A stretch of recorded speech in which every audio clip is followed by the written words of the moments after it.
ਵਾਹਿਗੁਰੂ ਜੀ ਕਾ ਖਾਲਸਾ ਵਾਹਿਗੁਰੂ ਜੀ ਕੀ ਫਤਿਹ। ਤੁਸੀਂ ਬਹੁਤ ਵਾਰ ਦੇਖਿਆ ਹੋਵੇਗਾ ਜਦੋਂ ਵੀ ਸ਼ਤਾਬਦੀ ਸਮਾਗਮਾਂ ਦਾ ਆਯੋਜਨ ਕੀਤਾ ਜਾਂਦਾ ਹੈ, ਖਾਲਸਾ ਪੰਥ ਆਪਣੀ ਕਿਸੇ ਵੀ ਸ਼ਤਾਬਦੀ ਨੂੰ ਮਨਾਉਂਦਾ ਹੈ ਤਾਂ ਉਸ ਵੇਲੇ ਇਤਿਹਾਸਿਕ ਚਿੱਤਰਾਂ ਦੀ ਪ੍ਰਦਰਸ਼ਨੀ ਲਗਾਈ ਜਾਂਦੀ ਹੈ। ਬਣੇ ਹੋਏ ਚਿੱਤਰ ਤਾਂ ਤੁਸੀਂ ਬਹੁਤ ਵਾਰ ਦੇਖੇ ਹੋਣਗੇ, ਪਰ ਅੱਜ ਅਸੀਂ ਤੁਹਾਨੂੰ ਦਿਖਾਉਣ ਜਾ ਰਹੇ ਹਾਂ ਜੋ ਚਿੱਤਰਕਲਾ ਵਰਕਸ਼ਾਪ ਲੱਗੀ ਹੋਈ ਹੈ ਸ਼੍ਰੋਮਣੀ ਗੁਰਦੁਆਰਾ ਪ੍ਰਬੰਧਕ ਕਮੇਟੀ ਵੱਲੋਂ ਸਾਕਾ ਸ੍ਰੀ ਪੰਜਾ ਸਾਹਿਬ ਅਤੇ ਮੋਰਚਾ ਗੁਰੂ ਕਾ ਬਾਗ ਦੇ ਸ਼ਹੀਦਾਂ ਨੂੰ ਸਮਰਪਿਤ। ਸਾਰਾ ਤਸਵੀਰਾਂ ਦੇ ਰਾਹੀਂ ਇਸ ਵਰਕਸ਼ਾਪ ਦੌਰਾਨ ਜਿਹੜਾ ਚਿੱਤਰਿਆ ਜਾਵੇਗਾ, ਇਤਿਹਾਸ ਨੂੰ ਚਿੱਤਰਨ ਦੀ ਕੋਸ਼ਿਸ਼ ਕੀਤੀ ਜਾ ਰਹੀ ਹੈ ਕਿਉਂਕਿ ਇਹ ਬਹੁਤ ਜ਼ਿਆਦਾ ਸਮੇਂ ਦੀ ਲੋੜ ਹੈ, ਕਿਉਂਕਿ ਅਸੀਂ ਅੱਜ ਦੀਆਂ ਪੀੜ੍ਹੀਆਂ ਨੂੰ ਇਹ ਦੱਸਣ ਵਾਸਤੇ ਕਿ ਸਾਡਾ ਗੌਰਵਮਈ ਇਤਿਹਾਸ ਹੈ ਤੇ ਸਾਡੇ ਸ਼ਹੀਦਾਂ ਨੇ ਗੁਰਧਾਮਾਂ ਦੀ ਰੱਖਿਆ ਵਾਸਤੇ, ਸਿੱਖੀ ਨੂੰ ਕਮਾਉਣ ਵਾਸਤੇ ਕਿੰਨੀਆਂ ਵੱਡੀਆਂ ਕੁਰਬਾਨੀਆਂ ਕੀਤੀਆਂ ਨੇ। ਉਹਨਾਂ ਸਾਰੀਆਂ ਕੁਰਬਾਨੀਆਂ ਨੂੰ ਤਸਵੀਰਾਂ ਦੇ ਰੂਪ ਵਿੱਚ ਚਿੱਤਰਿਆ ਜਾ ਰਿਹਾ ਹੈ। ਅੱਜ ਸ਼ੁਰੂਆਤ ਹੋ ਗਈ ਹੈ ਇਸ ਚਿੱਤਰਕਲਾ ਵਰਕਸ਼ਾਪ ਦੀ। ਇਸ ਵਰਕਸ਼ਾਪ ਦੌਰਾਨ ਤਿਆਰ ਕੀਤੀਆਂ ਗਈਆਂ ਤਸਵੀਰਾਂ ਦੀ ਪ੍ਰਦਰਸ਼ਨੀ ਲਗਾਈ ਜਾਵੇਗੀ ਸ਼ਤਾਬਦੀ ਸਮਾਗਮਾਂ ਦੇ ਮੌਕੇ ਤੇ। ਸ਼੍ਰੋਮਣੀ ਗੁਰਦੁਆਰਾ ਪ੍ਰਬੰਧਕ ਕਮੇਟੀ ਧਰਮ ਪ੍ਰਚਾਰ ਕਮੇਟੀ ਵੱਲੋਂ ਇਹ ਆਯੋਜਨ ਕੀਤਾ ਗਿਆ ਹੈ ਵਰਕਸ਼ਾਪ ਦਾ। ਇਹਦੇ ਵਿੱਚ ਨੈਸ਼ਨਲ ਅਵਾਰਡ ਜੇਤੂ ਚਿੱਤਰਕਾਰ ਜਿਹੜੇ ਨੇ ਉਹ ਭਾਗ ਲੈ ਰਹੇ ਨੇ ਅਤੇ ਇਤਿਹਾਸ ਨੂੰ ਚਿੱਤਰਨ ਦੀ ਕੋਸ਼ਿਸ਼ ਕਰ ਰਹੇ ਨੇ। ਆਪ ਜੀ ਦੇਖ ਰਹੇ ਹੋ ਅਜੇ ਇਹ ਅੱਜ ਸ਼ੁਰੂਆਤ ਕੀਤੀ ਗਈ ਹੈ। 17 ਤਰੀਕ ਤੱਕ 17 ਜੁਲਾਈ ਤੱਕ ਇਹ ਵਰਕਸ਼ਾਪ ਚੱਲਣੀ ਹੈ ਤੇ ਇਸ ਵਰਕਸ਼ਾਪ ਦੌਰਾਨ ਉਹਨਾਂ ਇਤਿਹਾਸਿਕ ਚਿੱਤਰਾਂ ਨੂੰ ਚਿੱਤਰਨ ਦੀ ਕੋਸ਼ਿਸ਼ ਕੀਤੀ ਜਾਵੇਗੀ। ਗੁਰੂ ਕਾ ਬਾਗ ਅਤੇ ਸਾਕਾ ਸ੍ਰੀ ਪੰਜਾ ਸਾਹਿਬ ਦੇ ਸ਼ਹੀਦਾਂ ਨੂੰ ਯਾਦ ਕਰਦੇ ਹਾਂ। ਇਹਨਾਂ ਨਾਲ ਅਸੀਂ ਗੱਲ ਵੀ ਕਰਦੇ ਹਾਂ। ਜੀ ਸਰ, ਵਾਹਿਗੁਰੂ ਜੀ ਕਾ ਖਾਲਸਾ ਵਾਹਿਗੁਰੂ ਜੀ ਕੀ ਫਤਿਹ ਜੀ। ਜੀ ਸਰ, ਤੁਸੀਂ ਕਿਹੜੇ ਵਿਸ਼ੇ ਤੇ ਚਿੱਤਰਕਾਰੀ ਕਰ ਰਹੇ ਹੋ ਜੀ? ਜੀ ਗੁਰੂ ਕੇ ਬਾਗ ਦੇ ਮੋਰਚੇ ਦੇ ਚਿੱਤਰ ਬਣਾਇਆ ਜਾ ਰਿਹਾ ਹੈ, ਜਿਸ ਵਿੱਚ ਅਕਾਲ ਤਖਤ ਸਾਹਿਬ ਵੱਲੋਂ ਜਥੇ ਭੇਜੇ ਜਾ ਰਹੇ ਸਨ। ਉਹਨਾਂ ਵਿੱਚੋਂ ਇੱਕ ਜਥੇ ਦਾ ਇਹ ਚਿੱਤਰ ਹੈ ਜੀ। ਤੇ ਜਿਵੇਂ ਅਸੀਂ ਪਹਿਲਾਂ ਗੱਲ ਕੀਤੀ ਹੈ ਕਿ ਬਣੇ ਹੋਏ ਚਿੱਤਰ ਨੂੰ ਪ੍ਰਦਰਸ਼ਨੀ ਦੇ ਵਿੱਚ ਦੇਖਣਾ ਹੋਰ ਗੱਲ ਹੈ, ਪਰ ਇਹ ਪਿੱਛੇ ਮਿਹਨਤ ਕਿੰਨੀ ਹੁੰਦੀ ਹੈ ਇਹ ਦੇਖਣਾ ਹੋਰ ਗੱਲ ਹੈ। ਸੱਚਮੁੱਚ ਹੀ ਬਹੁਤ ਜ਼ਿਆਦਾ ਇਹ ਸ਼ਲਾਘਾਯੋਗ ਉਪਰਾਲਾ ਹੈ ਜੋ ਇਹ ਕੀਤਾ ਜਾ ਰਿਹਾ ਹੈ। ਸਾਰੇ ਚਿੱਤਰਕਾਰਾਂ ਨੂੰ ਇੱਕ ਜਗ੍ਹਾ ਇਕੱਠੇ ਕਰਕੇ ਇਹ ਵਰਕਸ਼ਾਪ ਲਗਾਈ ਗਈ ਹੈ ਅਤੇ ਹਰ ਕੋਈ ਆਪੋ ਆਪਣੇ ਹਿਸਾਬ ਦੇ ਨਾਲ ਚਿੱਤਰ ਰਿਹਾ ਹੈ। ਉਹਨਾਂ ਨੂੰ ਬਕਾਇਦਾ ਸਬਜੈਕਟ ਦਿੱਤੇ ਗਏ ਨੇ, ਕੁਝ ਤਸਵੀਰਾਂ ਦਿੱਤੀਆਂ ਗਈਆਂ ਨੇ ਜਿਹੜੀਆਂ ਕਿ ਇਤਿਹਾਸਿਕ ਤੱਥਾਂ 'ਤੇ ਆਧਾਰਿਤ ਨੇ। ਹੁਣ ਜਿਵੇਂ ਤੁਸੀਂ ਜੇ ਇਸ ਤਸਵੀਰ ਵੱਲ ਦੇਖਦੇ ਹੋ, ਜਿਵੇਂ ਸਰ ਬਣਾ ਰਹੇ ਨੇ, ਤਾਂ ਇਹਨਾਂ ਨੂੰ ਇਹ ਤਸਵੀਰ ਦਿੱਤੀ ਗਈ ਹੈ ਜਿਹੜੀ ਇਹਨਾਂ ਨੇ ਆਪਣੀ ਚਿੱਤਰਨ ਦੀ ਕੋਸ਼ਿਸ਼ ਕਰਨੀ ਹੈ। ਸੋ ਇਤਿਹਾਸਿਕ ਤਸਵੀਰਾਂ ਨੂੰ ਖੋਜਿਆ ਗਿਆ ਹੈ, ਲੱਭਿਆ ਗਿਆ ਹੈ ਸਰਦਾਰ ਹਰਵਿੰਦਰ ਸਿੰਘ ਖਾਲਸਾ ਜੀ ਹੁਣਾਂ ਵੱਲੋਂ ਅਤੇ ਬਾਅਦ ਵਿੱਚ ਉਹਨਾਂ ਨੂੰ ਇੱਕ ਚਿੱਤਰਕਾਰੀ ਦਾ ਰੂਪ ਦਿੱਤਾ ਜਾ ਰਿਹਾ ਤਾਂ ਜੋ ਕਲੀਅਰ ਹੋ ਸਕਣ ਅਤੇ ਇਹ ਵੱਡੀਆਂ ਤਸਵੀਰਾਂ ਪ੍ਰਦਰਸ਼ਨੀ ਦੇ ਰੂਪ ਵਿੱਚ ਸੰਗਤਾਂ ਨੂੰ ਦਿਖਾਈਆਂ ਜਾ ਸਕਣ।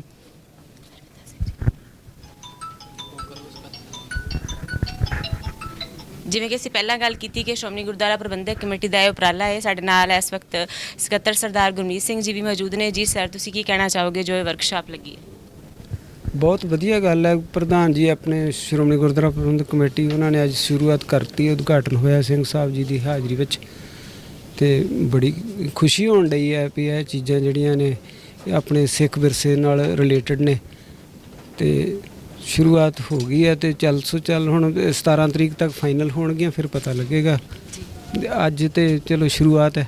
ਜੋ ਸਾਡਾ ਪਿਛਲਾ ਪਿਛੋਕੜ ਹੈ ਗੁਰੂ ਕਾ ਬਾਗ ਪੰਜਾ ਸਾਹਿਬ ਦਾ, ਤੇ ਉਹਦੇ ਬਾਰੇ ਜਿਹੜਾ ਸੰਗਤਾਂ ਨੂੰ ਜਿਹੜੀ ਉਹ ਨੌਲੇਜ ਵਧੂਗੀ ਇਹਨਾਂ ਦੀ। ਬਿਲਕੁਲ ਜੀ। ਹਾਂਜੀ, ਜਿਵੇਂ ਕਿ ਅਸੀਂ ਪਹਿਲਾਂ ਵੀ ਗੱਲ ਕੀਤੀ ਕਿ ਇਹਨਾਂ ਸਾਰੇ ਚਿੱਤਰਾਂ ਨੂੰ ਚਿੱਤਰਨ ਦੇ ਪਿੱਛੇ ਬਹੁਤ ਜ਼ਿਆਦਾ ਮਿਹਨਤ ਛੁਪੀ ਹੋਈ ਹੈ ਸਰਦਾਰ ਹਰਵਿੰਦਰ ਸਿੰਘ ਖਾਲਸਾ ਜੀ ਹੁਣਾਂ ਦੀ। ਉਹ ਬਕਾਇਦਾ ਇੱਥੇ ਬੈਠ ਕੇ ਨਾਲ ਪੂਰਾ ਪ੍ਰੋਗਰਾਮ ਨੂੰ ਦੇਖ ਰਹੇ ਨੇ, ਵਰਕਸ਼ਾਪ ਨੂੰ, ਕਿ ਹਰ ਇੱਕ ਤਸਵੀਰ ਦੇ ਨਾਲ ਜਿਹੜਾ ਉਹ ਇਨਸਾਫ ਹੋ ਸਕੇ, ਸਹੀ ਰੂਪ ਦੇ ਵਿੱਚ ਉਹਨੂੰ ਚਿੱਤਰਿਆ ਜਾ ਸਕੇ। ਇਹਨਾਂ ਦੀ ਬੜੀ ਖੋਜ ਹੈ ਅਤੇ ਇਹਨਾਂ ਦੀ ਖੋਜ ਦੇ ਆਧਾਰ 'ਤੇ ਹੀ ਇਹ ਜਿਹੜੀ ਹੈ ਚਿੱਤਰਕਲਾ ਪ੍ਰਦਰਸ਼ਨੀ ਜੋ ਵਰਕਸ਼ਾਪ ਆ ਲੱਗੀ ਹੋਈ ਹੈ, ਬਾਅਦ ਵਿੱਚ ਪ੍ਰਦਰਸ਼ਨ ਦੇ ਰੂਪ ਵਿੱਚ ਸੰਗਤਾਂ ਨੂੰ ਦਿਖਾਈ ਜਾਵੇਗੀ। ਵਾਹਿਗੁਰੂ ਜੀ ਕਾ ਖਾਲਸਾ ਵਾਹਿਗੁਰੂ ਜੀ ਕੀ ਫਤਿਹ। ਵਾਹਿਗੁਰੂ ਜੀ ਕੀ ਫਤਿਹ ਜੀ। ਜੀ ਸਰ, ਜਿਵੇਂ ਤੁਸੀਂ ਇਹ ਗੁਰੂ ਕਾ ਬਾਗ ਮੋਰਚਾ ਦੀ ਗੱਲ ਕੀਤੀ ਜਾਂ ਸਾਕਾ ਸ੍ਰੀ ਪੰਜਾ ਸਾਹਿਬ ਦੀ ਜਦੋਂ ਗੱਲ ਚੱਲੀ ਕਿ ਸ਼ਤਾਬਦੀ ਮਨਾਈ ਜਾ ਰਹੀ ਹੈ ਸ਼੍ਰੋਮਣੀ ਗੁਰਦੁਆਰਾ ਪ੍ਰਬੰਧਕ ਕਮੇਟੀ ਵੱਲੋਂ, ਗੁਰਮਤਿ ਸਮਾਗਮ ਵੀ ਉਲੀਕੇ ਜਾਂਦੇ ਨੇ ਜੋ ਕਿ ਹਰ ਵਾਰ ਪ੍ਰੋਗਰਾਮਾਂ ਵਿੱਚ ਹੁੰਦਾ ਹੈ, ਪਰ ਜੋ ਇਹ ਨਵੇਕਲਾ ਉਪਰਾਲਾ ਤੁਸੀਂ ਪ੍ਰਦਰਸ਼ਨੀ ਦੇ ਰੂਪ ਵਿੱਚ ਕਰ ਰਹੇ ਹੋ, ਇਹਦੇ ਪਿੱਛੇ ਮਿਹਨਤ ਸਾਡੇ ਦਰਸ਼ਕਾਂ ਨਾਲ ਜ਼ਰੂਰ ਸਾਂਝਾ ਕਰੋ ਕਿ ਕਿੱਥੋਂ ਤੁਸੀਂ ਇਹ ਤੱਥ ਲਏ ਤੇ ਕਿਵੇਂ ਤੁਹਾਡੇ ਮਨ ਵਿੱਚ ਇਹ ਫੁਰਨਾ ਆਇਆ? ਦੇਖੋ, ਗੱਲ ਇਹ ਹੈ ਵੀ ਇਹਦੇ ਵਿੱਚ ਉਸ ਸਮੇਂ ਜੋ 1922 'ਚ ਗੁਰੂ ਕੇ ਬਾਗ 'ਚ ਵਾਪਰਿਆ ਸੀਗਾ, ਉਸ ਸਮੇਂ ਦੀਆਂ ਓਰੀਜਨਲ ਫੋਟੋਗ੍ਰਾਫਸ ਮੇਰੀ ਲਾਇਬ੍ਰੇਰੀ ਦੇ ਵਿੱਚ ਘਰ ਰਿਕਾਰਡ 'ਚ ਪਈਆਂ, ਲੇਕਿਨ ਸਮੇਂ ਦੇ ਨਾਲ ਉਹ ਵੀ ਮੱਧਮ ਪੈਂਦੀਆਂ ਜਾ ਰਹੀਆਂ। ਅਤੇ ਦੁਖਾਂਤ ਇੱਕ ਕੌਮ ਦਾ ਇਹ ਹੈ ਕਿ ਜਿਹੜਾ 1922 ਦੇ ਵਿੱਚ ਗੁਰੂ ਕੇ ਬਾਗ ਬਾਰੇ ਫਿਲਮ ਤਿਆਰ ਹੋਈ ਸੀ ਉਹ ਵੀ ਸਾਡੇ ਕੋਲ ਹੈ ਨਹੀਂ। ਉਹ ਫਿਰ ਮਨ ਦੇ ਵਿੱਚ ਆਇਆ ਵੀ ਆਪਾਂ ਇਹਨੂੰ ਜੇਕਰ ਇਸ ਵੇਲੇ ਪ੍ਰਜ਼ਰਵ ਨਾ ਕੀਤਾ ਤਾਂ ਆਉਣ ਵਾਲੀਆਂ ਪੀੜ੍ਹੀਆਂ ਨੂੰ ਤਾਂ ਪਤਾ ਹੀ ਨਹੀਂ ਹੋਣਾ ਵੀ ਆਹ ਵੀ ਕਦੇ ਕੁਛ ਵਾਪਰਿਆ ਸੀਗਾ। ਕਿਉਂਕਿ ਅੱਗੇ ਵੀ ਸਾਡਾ ਆਜ਼ਾਦ ਭਾਰਤ ਦੇ ਵਿੱਚ ਬੜਾ ਕੁਝ ਇਹੋ ਜਿਹਾ ਵਾਪਰ ਗਿਆ ਹੈ ਕਿ ਜੋ ਕ੍ਰੈਡਿਟ ਸਿੱਖਾਂ ਨੂੰ ਮਿਲਣਾ ਚਾਹੀਦਾ ਸੀ ਉਹ ਹੋਰ ਪਾਸੇ ਜਾ ਰਿਹਾ। ਹੁਣ ਜਿਵੇਂ ਛੋਟੀ ਜਿਹੀ ਗੱਲ ਹੈ, ਭਾਈ ਮਹਾਰਾਜ ਸਿੰਘ 5 ਜੁਲਾਈ 1856 ਨੂੰ ਸ਼ਹੀਦ ਹੁੰਦੇ ਆ ਗੁਰੂ ਉੱਥੇ ਆਪਣੇ ਸਿੰਗਾਪੁਰ, ਤੇ ਜਿਹੜਾ ਗਦਰ ਹੈ ਉਹ 57 ਜੋ ਰਿਹਾ, ਤੇ ਇਹ ਗਦਰ ਨੂੰ ਪ੍ਰੈਫਰ ਕਰੀ ਜਾਂਦੇ, ਜਦ ਕਿ ਭਾਈ ਮਹਾਰਾਜ ਸਿੰਘ ਝੰਡਾ ਚੱਕਣ ਵਾਲੇ ਪਹਿਲਾਂ। ਇਸੇ ਕਰਕੇ ਆਹੀ ਦੇਸ਼ ਦੀ ਆਜ਼ਾਦੀ ਵੇਲੇ ਜਦੋਂ ਆ ਗੁਰੂ ਕੇ ਬਾਗ ਦਾ ਸੀਗਾ ਤਾਂ ਮਹਾਤਮਾ ਗਾਂਧੀ ਨੇ ਕਿਹਾ ਸੀ ਵੀ ਸਿੱਖਾਂ ਨੇ ਆਜ਼ਾਦੀ ਦੀ ਜਿਹੜੀ ਲੜਾਈ ਹੈ ਉਹ ਸ਼ਾਂਤਮਈ ਢੰਗ ਦੇ ਨਾਲ ਜਿੱਤੀ ਹੈ। ਤੇ ਲੇਕਿਨ ਅੱਜ ਉਹਨਾਂ ਦੇ ਨਾਂ 'ਤੇ ਦੱਸੋ ਕੀ ਕੁਛ ਹੈਗਾ। ਜੇ ਦੇਸ਼ ਆਜ਼ਾਦ ਭਾਰਤ ਦੇ ਵਿੱਚ ਟਿਕਟਾਂ ਜਾਰੀ ਹੁੰਦੀਆਂ ਤਾਂ ਬਾਹਰਲੇ ਸਟੇਟਾਂ ਦੀਆਂ ਟਿਕਟਾਂ ਜਾਰੀ ਹੋ ਰਹੀਆਂ, ਤੇ ਜਦ ਕਿ ਪੰਜਾਬ ਬਾਰੇ ਹੋਣੀ 22 ਟਿਕਟਾਂ ਜਾਰੀ ਹੋਈਆਂ, ਜਦ ਕਿ ਗੱਲਾਂ ਇਹ ਕਰਦੇ ਆ ਕਿ ਦੇਸ਼ ਦੀ ਆਜ਼ਾਦੀ ਵਾਸਤੇ ਸ਼ਹੀਦੀਆਂ ਪਾਉਣ ਵਾਲੇ ਸਿੱਖ, ਕੁਰਬਾਨੀਆਂ ਕਰਨ ਵਾਲੇ ਸਿੱਖ। ਇਸ ਕਰਕੇ ਮਨ ਦੇ ਵਿੱਚ ਹੈ ਵੀ ਇਹ ਸਾਰਾ ਕੁਝ ਜੋ ਹੈਗਾ ਹੈ ਇਹਨੂੰ ਪ੍ਰੈਕਟੀਕਲ ਰੂਪ ਦੇ ਵਿੱਚ ਲੋਕਾਂ ਸਾਹਮਣੇ ਪੇਸ਼ ਕੀਤਾ ਜਾਵੇ, ਤੇ ਖਾਸ ਕਰਕੇ ਸਾਡੇ ਜਿਹੜੇ ਬੱਚੇ ਹੈ ਉਹ ਉਹਨੂੰ ਸਹੀ ਤਰੀਕੇ ਨਾਲ ਦੇਖ ਸਕਣ, ਤੇ ਉਹਨਾਂ ਨੂੰ ਪਤਾ ਲੱਗ ਸਕੇ ਵੀ ਐਕਚੁਅਲੀ ਇਤਿਹਾਸ ਕੀ ਹੈ ਤੇ ਦੇਸ਼ ਦੀ ਆਜ਼ਾਦੀ ਲਈ ਜੂਝਣ ਵਾਲੇ ਜਿਹੜੇ ਐਕਚੁਅਲੀ ਬੰਦੇ ਆ ਉਹ ਕਿਹੜੇ ਹਨ। ਸੋ ਇਸ ਕਰਕੇ ਸ਼੍ਰੋਮਣੀ ਗੁਰਦੁਆਰਾ ਪ੍ਰਬੰਧਕ ਕਮੇਟੀ ਨੇ ਦੇਖੋ ਹਮਲਾ ਮਾਰਿਆ, ਤੇ ਹੁਣ ਉਹ ਤਾਂ ਸਿੱਖਾਂ ਦੀ ਨੁਮਾਇੰਦਾ ਜਥੇਬੰਦੀ ਹੈ, ਉਹਦਾ ਫਰਜ਼ ਵੀ ਬਣਦਾ। ਤੇ ਅਸੀਂ ਜੋ ਕੁਝ ਕਰਨਾ ਚਾਹੁੰਦੇ ਹਾਂ, ਜੋ ਸਾਡੇ ਕੋਲ ਰਿਕਾਰਡ ਹੈਗਾ, ਹਰ ਤਰ੍ਹਾਂ ਸਹਿਯੋਗ ਕਰਨ ਲਈ ਤਿਆਰ ਰਹਿੰਦੇ ਹਾਂ, ਹੁਣ ਵੀ ਕਰ ਰਹੇ ਹਾਂ। ਸੋ ਇਸ ਕਰਕੇ ਮਨ ਦੇ ਵਿੱਚ ਜਿਹੜਾ ਸੀਗਾ ਉਹਦੇ ਮੁਤਾਬਕ ਇਹ ਸਾਰੀ ਪ੍ਰਦਰਸ਼ਨੀ ਤਿਆਰ ਹੋ ਰਹੀ ਹੈ, ਤੇ ਇਹਦੇ ਨਾਲ ਹੀ ਫਿਰ ਉਹ ਡਾਕੂਮੈਂਟਰੀ ਤਿਆਰ ਹੋ ਜੂਗੀ ਵੀ, ਕਿਉਂਕਿ ਆਪਾਂ ਸ਼੍ਰੋਮਣੀ ਗੁਰਦੁਆਰਾ ਪ੍ਰਬੰਧਕ ਕਮੇਟੀ ਵਾਲੀ ਜਿਹੜੀ 1920 ਤੋਂ 1925 ਤੱਕ ਗੁਰਦੁਆਰਾ ਪ੍ਰਬੰਧਕ ਜਿਹੜੇ ਪ੍ਰਬੰਧ ਸੁਧਾਰ ਲਹਿਰ ਸੀਗੀ, ਉਹਦੇ ਮੁਤਾਬਕ 32 ਪੇਂਟਿੰਗ ਪਹਿਲਾਂ ਆਪਣੇ ਕੋਲ ਤਿਆਰ ਹੋ ਚੁੱਕੀਆਂ, 30 ਇਹ 62 ਹੋ ਜਾਣਗੀਆਂ, ਤੇ ਇਹਦੇ ਮੁਤਾਬਕ ਆਪਾਂ 60 ਮਿੰਟਾਂ ਦੀ ਇੱਕ ਬੜੀ ਵਧੀਆ ਡਾਕੂਮੈਂਟਰੀ ਤਿਆਰ ਹੋ ਜੂਗੀ, ਜਿਹੜੀ ਕਿ ਦੁਨੀਆ 'ਚ ਕਿਸੇ ਥਾਂ 'ਤੇ ਭੇਜੀ ਜਾ ਸਕਦੀ ਹੈ। ਜ਼ਰੂਰੀ ਨਹੀਂ ਕਿ ਆਪਣੀ ਇਹ ਪ੍ਰਦਰਸ਼ਨੀ ਭੇਜਣੀ ਹੈ, ਉਹ ਡਾਕੂਮੈਂਟਰੀ ਨੂੰ ਕਿਸੇ ਥਾਂ 'ਤੇ ਤੁਸੀਂ ਪਾ ਸਕਦੇ ਹੋ ਤੇ ਉਹਦਾ ਲਾਹਾ ਲੈ ਸਕਦੇ ਹੋ। ਬਿਲਕੁਲ ਜੀ, ਇਹ ਤੁਹਾਡੀ ਬਹੁਤ ਵਧੀਆ ਗੱਲ ਹੈ, ਕਿਉਂਕਿ ਜਦੋਂ ਅਸੀਂ ਵੀ ਚਿੱਤਰਕਲਾ ਦੀ ਪ੍ਰਦਰਸ਼ਨੀ ਅਸੀਂ ਕਿਤੇ ਵੀ ਲਗਾਉਣੀ ਹੁੰਦੀ ਹੈ ਤਾਂ ਉਹਦੇ ਵਾਸਤੇ ਬੜੇ ਪ੍ਰਬੰਧ ਦੀ ਲੋੜ ਪੈਂਦੀ ਹੈ, ਪਰ ਜੇ ਉਹਦੀ ਡਾਕੂਮੈਂਟਰੀ ਬਣ ਜਾਏਗੀ, ਇੱਕ ਹੋਰ ਅਗਲਾ ਪੜਾਅ ਹੋਵੇਗਾ ਕਿ ਗੁਰੂ ਕਾ ਬਾਗ ਮੋਰਚਾ ਤੇ ਸਾਕਾ ਸ੍ਰੀ ਪੰਜਾ ਸਾਹਿਬ ਦੇ ਸ਼ਹੀਦਾਂ ਨੂੰ ਇਹੀ ਸੱਚੀ ਸ਼ਰਧਾਂਜਲੀ ਇੱਕ ਸ਼੍ਰੋਮਣੀ ਗੁਰਦੁਆਰਾ ਪ੍ਰਬੰਧਕ ਕਮੇਟੀ ਵੱਲੋਂ ਦੇਣ ਦਾ ਯਤਨ ਕੀਤਾ ਜਾ ਰਿਹਾ ਹੈ ਕਿ ਇਹਨਾਂ ਸਾਰੀਆਂ ਪਿਕਚਰਸ ਦੀ ਡਾਕੂਮੈਂਟਰੀ ਤਿਆਰ ਕੀਤੀ ਜਾਵੇਗੀ ਬਾਅਦ ਵਿੱਚ। ਜਿਵੇਂ ਤੁਸੀਂ ਕਿਹਾ ਕਿ ਸਿੱਖਾਂ ਦੀਆਂ ਕੁਰਬਾਨੀਆਂ ਬਹੁਤ ਜ਼ਿਆਦਾ ਨੇ, ਜਿਵੇਂ ਅਸੀਂ ਦੇਖਦੇ ਹਾਂ ਕਿ ਆਜ਼ਾਦੀ ਦੀ ਜੰਗ ਜੇ ਅਸੀਂ ਕਹੀਏ ਤਾਂ ਸ਼ੁਰੂਆਤ ਹੋਈ ਗੁਰਦੁਆਰਾ ਸੁਧਾਰ ਲਹਿਰ ਤੋਂ। ਇਹ ਆਮ ਇੱਕ ਤੱਥ ਹੈ ਜਿਹੜਾ ਕਿ ਅਣਗੌਲਿਆ ਨਹੀਂ ਕੀਤਾ ਜਾ ਸਕਦਾ, ਪਰ ਫਿਰ ਵੀ ਜਿਵੇਂ ਤੁਸੀਂ ਦੱਸਿਆ ਕਿ ਸਾਡੇ ਨੌਜਵਾਨ ਕਿਤੇ ਨਾ ਕਿਸੇ ਰੂਪ ਵਿੱਚ ਅਣਜਾਣ ਰਹਿ ਜਾਂਦੇ ਨੇ। ਤੁਸੀਂ ਜੋ ਇਹ ਉਪਰਾਲਾ ਕੀਤਾ ਹੈ, ਜਦੋਂ ਤੁਸੀਂ ਇਕੱਠਾ ਕਰਦੇ ਸੀ ਦਸਤਾਵੇਜ਼, ਤੁਸੀਂ ਸੋਚਿਆ ਸੀ ਕਿ ਇਸ ਨੂੰ ਇੰਨਾ ਵੱਡਾ ਰੂਪ ਦਿੱਤਾ ਜਾ ਸਕਦਾ ਹੈ? ਸੋਚਿਆ ਬੜਾ ਕੁਝ ਸੀਗਾ ਜੀ, ਤੇ ਪਰ ਗੁਰੂ ਦੀ ਖੇਡ ਬੜੀ ਅਜੀਬ ਹੈ। ਉਹਦੇ ਮੁਤਾਬਕ ਜੋ ਕੁਝ ਹੋ ਰਿਹਾ ਠੀਕ ਹੋ ਰਿਹਾ, ਤੇ ਅੱਗੇ ਵੀ ਜੋ ਹੋਊਗਾ ਠੀਕ ਹੋਊਗਾ। ਤੇ ਪਰ ਜਿਹੜਾ ਸਾਡਾ ਨੌਜਵਾਨ ਹੈ ਉਹਨੂੰ ਆਪਣੇ ਇਸ ਵਿਰਸੇ ਬਾਰੇ ਸੁਚੇਤ ਕਰਨਾ ਬਹੁਤ ਜ਼ਰੂਰੀ ਹੈ, ਜਿਹੜਾ ਕਿ ਕੀਤਾ ਨਹੀਂ ਜਾ ਰਿਹਾ। ਦੇਖੋ ਹੁਣ ਗੁਰੂ ਕਾ ਬਾਗ ਹੈ, ਮੈਂ ਤੁਹਾਨੂੰ 2-3 ਗੱਲਾਂ ਦੱਸੂੰਗਾ ਜਿਹੜੀਆਂ ਕਿਸੇ ਨੂੰ ਪਤਾ ਨਹੀਂ ਹੈ। ਗੁਰੂ ਕੇ ਬਾਗ ਦੇ ਵਿੱਚ ਇੱਕ ਨੌਜਵਾਨ ਆਪਣੇ ਵਿਆਹ ਦੇ ਵਾਸਤੇ ਭਾਂਡੇ ਲੈ ਕੇ ਜਾ ਰਿਹਾ ਹੈ, ਤੇ ਉਹਦੇ ਵਿੱਚ ਸੀਗਾ ਵੀ ਮੈਂ ਘਿਓ ਭਰ ਕੇ ਲੈ ਕੇ ਆਉਂਗਾ, ਘਿਓ ਲੈ ਕੇ ਆਉਣਾ, ਸਮਾਨ ਲੈ ਕੇ ਆਉਣਾ। ਜਦੋਂ ਗੁਰੂ ਕੇ ਬਾਗ ਦਾ ਜਥਾ ਜਾ ਰਿਹਾ ਸੀ, ਉਹਨਾਂ ਦਾ ਉਤਸ਼ਾਹ ਦੇਖਿਆ ਉਹਨੇ ਉੱਥੇ ਉਹ ਭਾਂਡੇ ਛੱਡਤੇ ਤੇ ਉਹ ਮੋਰਚੇ ਵਿੱਚ ਰਲ ਗਿਆ, ਵਿਆਹ ਵਿੱਚ ਰਹਿ ਗਿਆ। ਇਸੇ ਤਰ੍ਹਾਂ ਇੱਕ ਪਿੰਡ ਦਾ ਨੰਬਰਦਾਰਾਂ ਦਾ ਸਾਥੀ ਸੀਗਾ, ਤੇ ਬੇਟੀ ਨੇ ਕਿਹਾ ਮੇਰੇ ਵਾਸਤੇ ਲੱਸੀ ਲੈ ਕੇ ਆਓ। ਉਹ ਕਹਿੰਦਾ ਠੀਕ ਹੈ, ਕਹਿਣਾ ਮੰਨ ਕੇ ਉਹ ਲੱਸੀ ਦਾ ਭਰ ਲਿਆ ਡੋਲੂ, ਤੇ ਲੇਕਿਨ ਜਦੋਂ ਨੇੜੇ ਆਇਆ ਵੀ ਹੁਣ ਮੈਂ ਬੇਟੀ ਦੇ ਨੇੜੇ ਜਾਣਾ, ਉਹਨੇ ਲੱਸੀ ਡੋਲ ਕੇ ਡੋਲੂ ਉਹਦੇ ਜਦੋਂ ਮੱਥੇ 'ਚ ਮਾਰਿਆ, ਮੱਥਾ ਪਾੜਤਾ। ਵੀ ਜਜ਼ਬਾ ਇਹੋ ਜਿਹਾ ਸੀਗਾ ਕਿ ਗੁਰੂ ਦੇ ਨਾਂ 'ਤੇ ਉਹਨੂੰ ਵੀ ਬਰਦਾਸ਼ਤ ਨਹੀਂ ਕਰਦੇ ਸੀਗੇ, ਤੇ ਇਹੀ ਕਾਰਨ ਸੀਗਾ ਕਿ ਉਹਨੂੰ ਜਦੋਂ ਜੂਨ 1942 ਦੇ ਵਿੱਚ 20 ਸਾਲ ਬਾਅਦ ਉਸ ਬਦਲਾ ਲਿਆ, ਤੇ ਬਦਲਾ ਵੀ ਬੱਬਰਾਂ ਲਿਆ। ਤੇ ਇਸ ਕਰਕੇ ਲਿਆ ਵੀ ਇਹਨੇ ਗੁਰੂ ਕੇ ਬਾਗ ਦੇ ਵਿੱਚ ਜੋ ਸਿੱਖਾਂ ਨੂੰ ਟੌਰਚਰ ਕੀਤਾ, ਜੋ ਸਿੱਖਾਂ ਨਾਲ ਤਸ਼ੱਦਦ ਕੀਤਾ, ਉਹ ਕੋਈ ਸੋਚ ਨਹੀਂ ਸਕਦਾ। ਹੁਣ ਇੱਕ ਪਿਰਸੀਪਾਲ ਸਿੰਘ ਆ ਨੌਜਵਾਨ, ਪਿਰਸੀਪਾਲ ਸਿੰਘ ਲਹਿਲਪੁਰ ਤੋਂ ਜਥਾ ਲੈ ਕੇ ਆਇਆ ਸੀ, ਜੇਕਰ ਉਹ ਖਾਲਸਾ ਕਾਲਜ ਅੰਮ੍ਰਿਤਸਰ ਦਾ ਸਟੂਡੈਂਟ ਸੀਗਾ। ਉਹ ਇੰਨਾ ਜਵਾਨ ਸੀਗਾ ਕਿ ਗਿਣ ਕੇ ਬੇਟੀ ਨੇ 96 ਡਾਂਗਾਂ ਮਾਰੀਆਂ, 96। ਜਦੋਂ 96 ਡਾਂਗਾਂ ਮਾਰੀਆਂ ਤੇ ਉਹ ਬੇਹੋਸ਼ ਹੋ ਕੇ ਡਿੱਗ ਪਿਆ। ਤਾਂ ਫਿਰ ਬੇਟੀ ਕੀ ਕਹਿੰਦਾ ਹੈਗਾ mister principal Singh tell me now where your Gobinda. ਉਹਨੇ ਜਦੋਂ ਸੁਣਿਆ ਨਾ ਵੀ ਗੁਰੂ ਗੋਬਿੰਦ ਸਿੰਘ ਗੋਬਿੰਦਾ ਕਹਿ ਰਿਹਾ, ਫਿਰ ਉਹ ਹੌਸਲਾ ਕਰਕੇ ਗੁਰੂ ਮੂਹਰੇ ਅਰਦਾਸ ਕਰਕੇ ਫਿਰ ਖੜਾ ਹੋ ਗਿਆ ਤੇ ਕਹਿੰਦਾ, ਪ੍ਰਿੰਸੀਪਲ ਸਿੰਘ ਕਹਿੰਦਾ ਵੀ ਮਿਸਟਰ ਬੇਟੀ, ਮੈਂ ਤੈਨੂੰ ਹੁਣੇ ਦੱਸ ਦਿਆਂ where is my Guru Gobind Singh, ਮੈਨੂੰ ਜਥੇਦਾਰ ਅਕਾਲ ਤਖ਼ਤ ਦਾ ਹੁਕਮ ਨਹੀਂ ਕਿ ਮੈਂ ਤੇਰੇ ਤੇ ਹੱਥ ਚੁੱਕਾਂ। ਉਹ ਸ਼ਾਂਤਮਈ ਢੰਗ ਦੇ ਇੰਨਾ ਸੀ ਵੀ ਉਹ ਅਕਾਲ ਤਖ਼ਤ ਦੀ ਇੰਨੀ ਮਰਜ਼ਾਦਾ, ਇੰਨੀ ਪਰਫੈਕਟਾ, ਆਪਣੇ ਆਪ ਨੂੰ ਨਾ ਸਮਰਪਿਤ ਕੀਤਾ ਹੋਇਆ ਸੀ ਵੀ ਉਹਦੇ ਹੁਕਮ ਤੋਂ ਬਿਨਾ ਉਹ ਟਾਸ ਤੋਂ ਬਸ ਨਹੀਂ ਹੁੰਦੇ ਸੀਗੇ। ਤੇ ਨਹੀਂ ਤਾਂ ਉਹ ਜਿਹੜੇ ਹੁਣ ਹਿਸਾਬ ਨਾਲ ਕਿ ਅਮਰ ਸਿੰਘ ਦੀ ਅਗਵਾਈ 'ਚ ਜਿਹੜੇ ਫੌਜੀ ਆਏ ਸੀਗੇ ਉਹ ਤਾਂ ਸਾਰੇ 6-6 6.5 ਫੁੱਟ ਜਵਾਨ ਸੀਗੇ ਤੇ ਉਹ ਤਾਂ ਛੱਡਣ ਦਾ ਕਿਸੇ ਨੂੰ ਛੱਡਦੇ ਨਹੀਂ ਸੀ ਕਿਸੇ ਨੂੰ। ਲੇਕਿਨ ਇੱਕ ਹੁਕਮ ਸੀਗਾ ਅਕਾਲ ਤਖ਼ਤ ਦੇ ਦਾ ਹੁਕਮ ਸੀ, ਅਕਾਲ ਤਖ਼ਤ ਦੇ ਜਥੇਦਾਰ ਦਾ ਹੁਕਮ ਸੀ। ਤੇ ਉਸ ਸਮੇਂ ਅਕਾਲ ਤਖ਼ਤ ਦਾ ਜਥੇਦਾਰ ਕੌਣ ਸੀ? ਤੇਜਾ ਸਿੰਘ ਅੱਕਰਪੁਰੀ। ਉਹ ਜਿਹੜੇ ਸੀਗੇ ਬੜੇ ਜਜ਼ਬੇ ਵਾਲੇ ਸੀਗੇ। ਤੇ ਹੁਣ ਜਿਵੇਂ ਗਿਆਨੀ ਗੁਰਮੁਖ ਸਿੰਘ ਮੁਸਾਫਰ ਸੀਗੇ, ਗਿਆਨੀ ਗੁਰਮੁਖ ਸਿੰਘ ਮੁਸਾਫਰ ਇੱਕ ਬਹੁਤ ਵੱਡਾ ਜਥਾ ਲੈ ਕੇ ਆਏ, ਕਹਿੰਦੇ ਵੀ ਆਪਾਂ ਗੁਰੂ ਕੇ ਬਾਗ ਦੇ ਵਿੱਚ ਜਾਣਾ ਹੀ ਜਾਣਾ। ਉਹਦੇ ਪਿੰਡ ਵੀ ਕਾਨਫਰੰਸ ਹੋਈ, ਲੇਕਿਨ ਜਦੋਂ ਉਹਨੇ ਆ ਕੇ ਉੱਥੇ ਕਵਿਤਾ ਪੜ੍ਹੀ ਵੀ ਗੁਰੂ ਕਾ ਬਾਗ ਵੀ ਜਿਹੜਾ ਸਾਡਾ ਹੈਗਾ ਤੇ ਉਹਦੇ ਬਾਰੇ ਕਵਿਤਾ ਪੜ੍ਹੀ, ਤਾਂ ਫਿਰ ਉਸ ਸਮੇਂ ਉਹਨਾਂ ਨੇ ਕਿਹਾ, ਅੱਕਰਪੁਰੀ ਸਾਹਿਬ ਨੇ, ਅੱਕਰਪੁਰੀ ਸਾਹਿਬ ਕਹਿਣ ਲੱਗੇ ਕਿ ਇਹ ਜਿਹੜਾ ਵੀ ਗੁਰਮੁਖ ਸਿੰਘ ਮੁਸਾਫਰ ਹੈ, ਮੈਂ ਉਹਨੂੰ ਕਹਿੰਦਾ ਕਿ ਇਹ ਉੱਥੇ ਨਹੀਂ ਜਾ ਜਥਾ ਲੈ ਕੇ ਨਹੀਂ ਜਾਣਗੇ, ਇਹ ਕੁਰਬਾਨੀ ਕਰਨ ਵਾਸਤੇ ਇਹ ਜਿਹੜੀ ਇਹ ਥਾਂ ਥਾਂ 'ਤੇ ਲੋਕਾਂ ਨੂੰ ਪ੍ਰੇਰਣਗੇ। ਤੇ ਇਸ ਕਰਕੇ ਉਹਨਾਂ ਨੇ ਅਨੇਕਾਂ ਜਥੇ ਤਿਆਰ ਕਰਤੇ। ਜਜ਼ਬਾ ਸੀ ਵੀ ਜਿਹੜੇ ਇਹਨਾਂ ਜਜ਼ਬੇ ਦੀ ਤੁਸੀਂ ਗੱਲ ਕਰ ਰਹੇ ਹੋ, ਇਹਨਾਂ ਸਾਰਿਆਂ ਨੂੰ ਇੱਥੇ ਚਿੱਤਰ ਰੂਪ ਜਿਹੜਾ ਉਹ ਦਿੱਤਾ ਜਾਏਗਾ। ਤੇ ਇਹ ਕਿਉਂਕਿ ਇੱਕ ਦੇਖੀ ਗੱਲ ਹੁੰਦੀ ਹੈ ਤੇ ਜਿਹੜੇ ਉਹ ਚਿੱਤਰ ਵੀ ਨੇ ਉਹ ਨਾ ਦੇਖੋ ਹੁਣ ਇਹ ਚੱਲ ਰਿਹਾ 2022, 2024 'ਚ ਜੈਤੋ ਦਾ ਮੋਰਚਾ ਆ ਰਿਹਾ।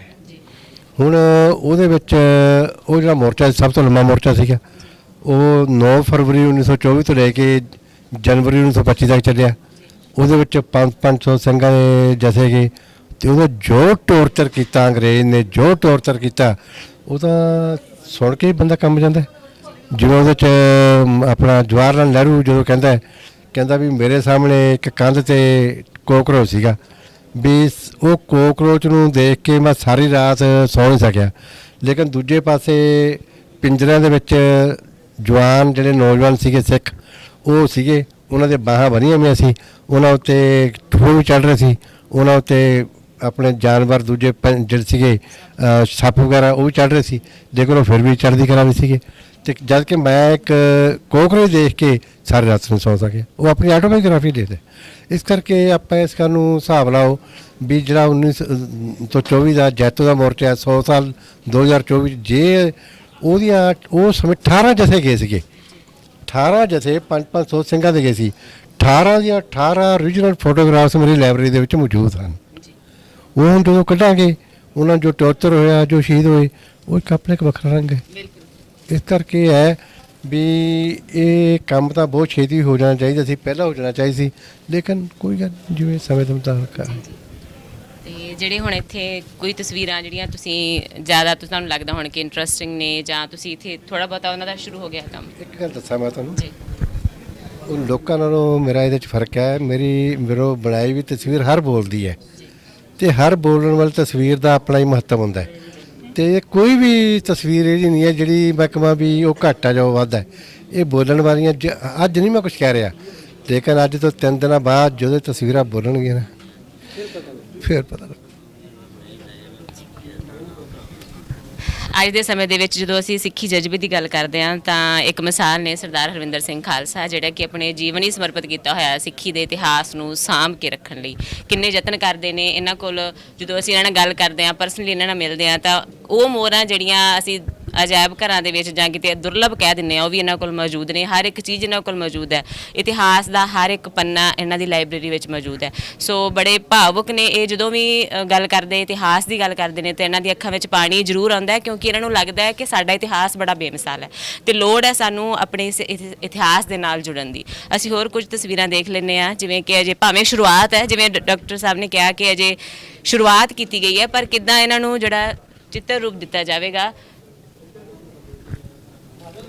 ਅੱਗੇ ਤੁਹਾਨੂੰ ਅਸੀਂ ਜਿਸ ਦਿਨ ਇਹ ਪੂਰੀਆਂ ਤਸਵੀਰਾਂ ਬਣ ਕੇ ਕੰਪਲੀਟ ਹੋ ਗਈਆਂ ਉਸ ਦਿਨ ਇੱਕ ਵਾਰ ਫਿਰ ਅਸੀਂ ਲਾਈਵ ਹੋ ਕੇ ਤੁਹਾਨੂੰ ਦਿਖਾਵਾਂਗੇ ਤੇ ਇਹਨਾਂ ਚਿੱਤਰਕਾਰਾਂ ਦੀ ਮਿਹਨਤ ਤੁਹਾਡੇ ਅੱਗੇ ਆਏਗੀ। ਸੋ ਜਿਵੇਂ ਅਸੀਂ ਪਹਿਲਾਂ ਕਿਹਾ ਕਿ ਇਤਿਹਾਸ ਦੇ ਵਿੱਚ ਜੋ ਵੀ ਸ਼੍ਰੋਮਣੀ ਗੁਰਦੁਆਰਾ ਪ੍ਰਬੰਧਕ ਕਮੇਟੀ ਵੱਲੋਂ ਇਤਿਹਾਸ ਨੂੰ ਨੌਜਵਾਨਾਂ ਦੇ ਅੱਗੇ ਰੱਖਣ ਦੇ ਲਈ ਯਤਨ ਕੀਤੇ ਜਾਂਦੇ ਨੇ ਉਹ ਬੜੇ ਸ਼ਲਾਘਾਯੋਗ ਨੇ।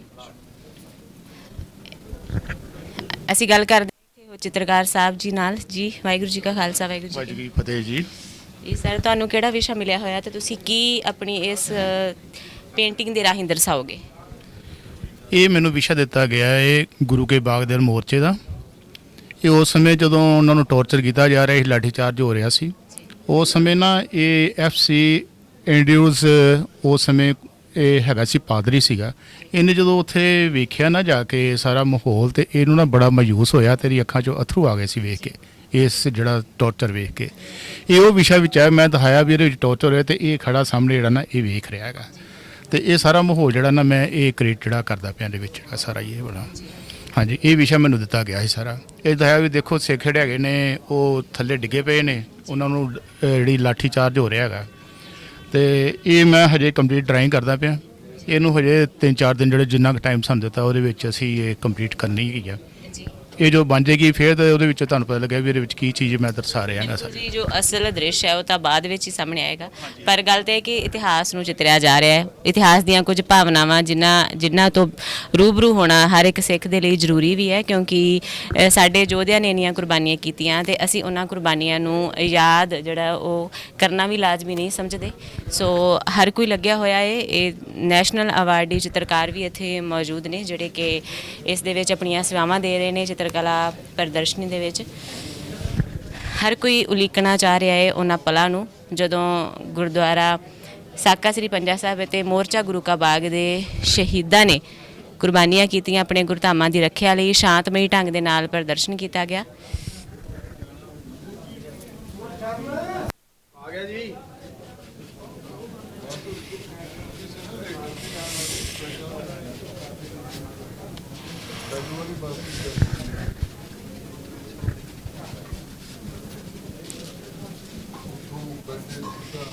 ਇੱਥੇ ਇੱਕ ਬੱਚਾ ਵੀ ਮੌਜੂਦ ਹੈ ਤੇ ਇਹਨਾਂ ਦੀ ਨਾ ਇਹ ਬੋਲ ਸਕਦੇ ਨਾ ਇਹ ਸੁਣ ਸਕਦੇ ਨੇ, ਪਰ ਚਿੱਤਰਕਾਰੀ ਦੇ ਵਿੱਚ ਇਹਨਾਂ ਨੂੰ ਬੜਾ ਇੰਟਰਸਟ ਹੈ ਤੇ ਇਹਨਾਂ ਨੇ ਅੱਜ ਇੱਕ ਤਸਵੀਰ ਵੀ ਸ਼੍ਰੋਮਣੀ ਗੁਰਦੁਆਰਾ ਪ੍ਰਬੰਧਕ ਕਮੇਟੀ ਦੇ ਪ੍ਰਧਾਨ ਸਾਹਿਬ ਨੂੰ ਭੇਟ ਕੀਤੀ ਹੈ।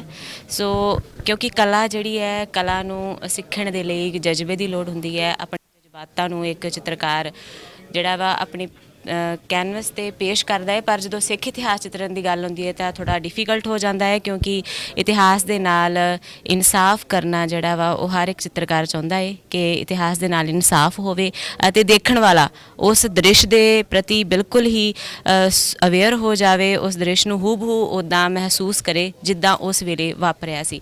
ਸੋ ਜਿਵੇਂ ਸਰਦਾਰ ਹਰਮਿੰਦਰ ਸਿੰਘ ਖਾਲਸਾ ਉਹਨਾਂ ਨੇ ਵੀ ਸਾਨੂੰ ਦੱਸਿਆ ਕਿ ਕਿੰਨੇ ਡਰਾਉਣੇ ਦ੍ਰਿਸ਼ ਸੀ, ਜਿਵੇਂ ਉਸ ਵੇਲੇ ਦੇ ਪ੍ਰਧਾਨ ਮੰਤਰੀ ਹੁਣਾਂ ਨੇ ਵੀ ਜਵਾਹਰ ਲਾਲ ਨਹਿਰੂ ਹੁਣਾਂ ਨੇ ਵੀ ਸਿੱਖਾਂ ਦੀ ਤਾਰੀਫ ਕੀਤੀ ਸੀ ਕਿ ਕਿੱਦਾਂ ਇਹ ਠੂਇਆਂ ਦੇ ਵਿੱਚ ਤੇ ਸੱਪਾਂ ਦੇ ਵਿੱਚ ਪਿੰਜਰਿਆਂ ਦੇ ਇਹਨਾਂ ਦੇ ਆਲੇ ਦੁਆਲੇ ਖਤਰਨਾਕ ਜਿਹੜੇ ਨੇ ਕੀੜੇ ਮਕੌੜੇ ਜਾਨਵਰ ਤੁਰੇ ਫਿਰਦੇ ਨੇ, ਪਰ ਇਹ ਬਿਲਕੁਲ ਹੀ ਬੇਖੌਫ ਹੋ ਕੇ ਸ਼ਾਂਤਮਈ ਢੰਗ ਦੇ ਨਾਲ ਆਪਣੇ ਇਸ ਵਿਰੋਧ ਪ੍ਰਦਰਸ਼ਨ ਨੂੰ ਜਾਰੀ ਰੱਖ ਰਹੇ ਨੇ ਅਤੇ ਗੁਰਦੁਆਰਾ ਪ੍ਰਬੰਧ ਨੂੰ ਆਪਣੇ ਹੱਥਾਂ ਵਿੱਚ ਲੈਣ ਦੇ ਲਈ ਸੁਚਾਰੂ ਢੰਗ ਦੇ ਨਾਲ ਚਲਾਉਣ ਦੇ ਲਈ ਯਤਨਸ਼ੀਲ ਨੇ। ਸੋ ਇਹ ਤਸਵੀਰਾਂ ਅੱਜ ਸ਼ੁਰੂਆਤ ਹੈ ਇਸ ਵਰਕਸ਼ਾਪ ਦੀ। ਅਸੀਂ ਤੁਹਾਨੂੰ ਜਿਸ ਦਿਨ ਪੂਰੀਆਂ ਬਣ ਕੇ ਤਿਆਰ ਹੋ ਗਈਆਂ ਉਸ ਦਿਨ ਇੱਕ ਵਾਰ ਫਿਰ ਸਿੱਧੇ ਪ੍ਰਸਾਰਣ ਦੇ ਰਾਹੀਂ ਤੁਹਾਨੂੰ ਇਹ ਦਿਖਾਵਾਂਗੇ। ਜਿਵੇਂ ਇਹ ਕੁਝ ਭਾਵੇਂ ਅਜੇ ਸਟਾਰਟਿੰਗ ਹੈ, ਪਰ ਅਸੀਂ ਸਮਝ ਸਕਦੇ ਹਾਂ ਕਿ ਕਿੱਦਾਂ ਸਿੰਘ ਜਿਹੜੇ ਨੇ ਉਹ ਬੈਠੇ ਹੋਏ ਨੇ, ਜ਼ਖਮੀ ਨੇ। ਗੱਲ ਕਰਦੇ ਹਾਂ ਜੀ ਸਰ, ਤੁਹਾਡੀ ਤਸਵੀਰ ਦਾ ਕੀ ਵਿਸ਼ਾ ਹੈ? ਇਹਨਾਂ ਦਾ ਜਿਹੜੇ ਗੁਰੂ ਦੇ ਬਾਗ ਮੋਰਚੇ ਦੇ ਵਿੱਚ ਜ਼ਖਮੀ ਹੋਏ ਸੀ ਸਿੰਘ, ਉਹਨਾਂ ਨੂੰ ਲੈ ਕੇ ਜੀ ਇਹ ਉਹਨਾਂ ਦੀ ਸੇਵਾ ਕਰ ਰਹੇ ਨੇ ਦੂਜੇ ਸਿੰਘ। ਉਹੀ ਸੀਨ ਮੈਂ ਬਣਾਇਆ ਜੀ, ਉਹੀ ਮੈਨੂੰ ਮਿਲਿਆ ਸੀ ਵਰਕਸ਼ਾਪ 'ਚ ਬਣਾਉਣ ਲਈ ਜੀ। ਉਹ ਕਿਸ ਤਰ੍ਹਾਂ ਉਹਨਾਂ ਦੀਆਂ ਜਿਹੜੀ ਮੁੱਠਾ ਥਾਪੀ ਕਰ ਰਹੇ ਨੇ, ਘੁੱਟ ਰਹੇ ਨੇ ਲੱਤਾਂ ਜੀ। ਜ਼ਖਮੀ ਦਿਖਾ ਰਹੇ ਆ ਇਹਨਾਂ ਨੂੰ, ਕਿਉਂਕਿ ਜਦੋਂ ਕਿਸੇ ਚੀਜ਼ ਨੂੰ ਕੁੱਟਿਆ ਜਾਂਦਾ ਤਾਂ ਉਹ ਫਿਰ ਉਹਦਾ ਜਿਹੜਾ ਉਹ ਐਕਸਪ੍ਰੈਸ਼ਨ ਆ ਉਹ ਇਹਦੇ 'ਚ ਮੈਂ ਬਣਾਇਆ ਨਾ। ਪੇਨ ਜਿਹੜਾ ਉਹਨੇ ਬਰਦਾਸ਼ਤ ਕੀਤਾ ਉਹ ਚੀਜ਼ ਉਹਦੇ 'ਚ ਮੈਂ ਦਿਖਾਉਣ ਦੀ ਕੋਸ਼ਿਸ਼ ਕਰ ਰਿਹਾ ਜੀ। ਬਸ ਇਹੀ ਇਹਦੇ 'ਚ। ਜਦੋਂ ਤੁਸੀਂ ਵੈਸੇ ਆਪਣੇ ਜਿਹੜੇ ਜਜ਼ਬਾਤਾਂ ਨੂੰ ਚਿੱਤਰਨਾ ਹੋਰ ਗੱਲ ਹੁੰਦੀ ਹੈ, ਪਰ ਜਦੋਂ ਅਸੀਂ ਇੱਕ ਵਰਕਸ਼ਾਪ ਦੇ ਵਿੱਚ ਇਤਿਹਾਸ ਨੂੰ ਚਿੱਤਰਨ ਦੀ ਗੱਲ ਲੈਂਦੇ ਆ ਤਾਂ ਤੁਹਾਨੂੰ ਇਹਦੇ ਵਿੱਚ ਕੁਝ ਡਿਫਰੈਂਸ ਵੀ ਲੱਗਦਾ ਹੋਏਗਾ, ਕੁਝ ਜ਼ਿਆਦਾ ਅਵੇਅਰ ਹੋਣਾ ਪੈਂਦਾ ਹੋਏਗਾ। ਹਾਂਜੀ, ਇਹਦੇ 'ਚ ਕਾਫੀ ਚੀਜ਼ਾਂ ਦਾ ਧਿਆਨ ਰੱਖਣਾ ਪੈਂਦਾ ਹੈ, ਉਸ ਸਮੇਂ ਦੀ ਡਰੈਸ ਦਾ, ਤੇ ਬਾਕੀ ਇਤਿਹਾਸ ਦਾ ਵੀ ਪਤਾ ਹੋਣਾ ਚਾਹੀਦਾ ਹੈ। ਉਹ ਚੀਜ਼ ਇੰਪੋਰਟੈਂਟ ਹੁੰਦੀ ਹੈ। ਜਿਹੜੇ ਆਪਾਂ ਆਪਣਾ ਇੰਡੀਵਿਜੂਅਲੀ ਐਕਸਪ੍ਰੈਸ਼ਨ ਨੂੰ ਪੇਂਟ ਕਰਦੇ ਹਾਂ ਉਹ ਇੱਕ ਡਿਫਰੈਂਟ ਚੀਜ਼ ਹੈ, ਪਰ ਹਿਸਟੋਰੀਕਲੀ ਜਦੋਂ ਆਪਾਂ ਚੀਜ਼ ਚਿੱਤਰਦੇ ਹਾਂ ਤਾਂ ਉਸ ਸਮੇਂ ਦਾ, ਸਥਾਨ ਦਾ, ਉਹ ਸਾਰਾ ਸਾਨੂੰ ਧਿਆਨ ਰੱਖਣਾ ਪੈਂਦਾ। ਹਾਂਜੀ ਤਾਂ ਜੀ ਉਸ ਦ੍ਰਿਸ਼ ਦੇ ਨਾਲ ਇਨਸਾਫ ਕੀਤਾ। ਹਾਂਜੀ ਹਾਂਜੀ, ਇਸੇ ਫਿਰ ਹੀ ਉਹ ਇੱਕ ਵਧੀਆ ਚਿੱਤਰ ਬਣਾ ਸਕਦੇ ਹਾਂ ਜੀ। ਸੋ ਤੁਸੀਂ ਦੇਖਿਆ ਕਿਸ ਤਰ੍ਹਾਂ ਇਸ ਸ਼੍ਰੋਮਣੀ ਗੁਰਦੁਆਰਾ ਪ੍ਰਬੰਧਕ ਕਮੇਟੀ ਵੱਲੋਂ, ਧਰਮ ਪ੍ਰਚਾਰ ਕਮੇਟੀ ਵੱਲੋਂ ਇਹ ਉਪਰਾਲਾ ਕੀਤਾ ਗਿਆ ਹੈ ਕਿ ਜਿੱਥੇ ਗੁਰੂ ਕਾ ਬਾਗ ਮੋਰਚਾ ਅਤੇ ਸਾਕਾ ਸ੍ਰੀ ਪੰਜਾ ਸਾਹਿਬ ਦੇ ਸ਼ਹੀਦਾਂ ਨੂੰ ਇੱਕ ਸ਼ਰਧਾਂਜਲੀ ਦੇ ਰੂਪ ਵਿੱਚ ਯਾਦ ਕਰਦੇ ਆ, ਸ਼ਤਾਬਦੀ ਸਮਾਰੋਹ ਦੌਰਾਨ ਇਹਨਾਂ ਚਿੱਤਰਕਾਰਾਂ ਦੀ ਜੋ ਤਿਆਰ ਕੀਤੇ ਚਿੱਤਰ ਨੇ ਉਹਨਾਂ ਦੀ ਪ੍ਰਦਰਸ਼ਨੀ ਲਗਾਈ ਜਾਵੇਗੀ। ਵਰਕਸ਼ਾਪ ਦਾ ਆਯੋਜਨ ਕੀਤਾ ਗਿਆ ਹੈ। ਇਤਿਹਾਸ ਦੇ ਪਲਾਂ ਨੂੰ ਚਿੱਤਰਨ ਦੀ ਕੋਸ਼ਿਸ਼ ਕੀਤੀ ਜਾ ਰਹੀ ਹੈ। ਸੋ ਲੋੜ ਹੈ ਸੱਚਮੁੱਚ ਹੀ ਆਪਣੇ ਇਤਿਹਾਸ ਦੇ ਨਾਲ ਜੁੜਨ ਦੀ, ਚਾਹੇ ਉਹ ਕਿਸੇ ਵੀ ਰੂਪ ਵਿੱਚ ਅਸੀਂ ਜੁੜ ਸਕਦੇ ਹਾਂ, ਪਰ ਜਦੋਂ ਅਸੀਂ ਕਿਸੇ ਚੀਜ਼ ਨੂੰ ਦੇਖਦੇ ਹਾਂ, ਅੱਖਾਂ ਦੇ ਨਾਲ ਦ੍ਰਿਸ਼ ਦੇਖਦੇ ਹਾਂ, ਸਾਡੇ ਸਾਹਮਣੇ ਕੀ ਹੁੰਦਾ, ਤੇ ਜੇ ਅਸੀਂ ਡੂੰਘਾਈ ਦੇ ਨਾਲ ਕਿਸੇ ਵੀ ਚਿੱਤਰਕਾਰ ਦੀ ਰਚਨਾ ਨੂੰ ਦੇਖਾਂਗੇ ਤਾਂ ਸੱਚਮੁੱਚ ਉਸ ਦ੍ਰਿਸ਼ ਨੂੰ ਵੀ ਅਸੀਂ, ਉਸ ਸੀਨ ਨੂੰ, ਉਸ ਦਰਦ ਨੂੰ ਤੇ ਉਸ ਜਜ਼ਬੇ ਨੂੰ ਅਸੀਂ ਫੀਲ ਵੀ ਕਰ ਸਕਾਂਗੇ। ਸੋ ਬਹੁਤ ਧੰਨਵਾਦ ਤੁਹਾਡਾ ਸਾਡੇ ਨਾਲ ਜੁੜਨ ਦੇ ਲਈ। ਵਾਹਿਗੁਰੂ ਜੀ ਕਾ ਖਾਲਸਾ, ਵਾਹਿਗੁਰੂ ਜੀ ਕੀ ਫਤਿਹ।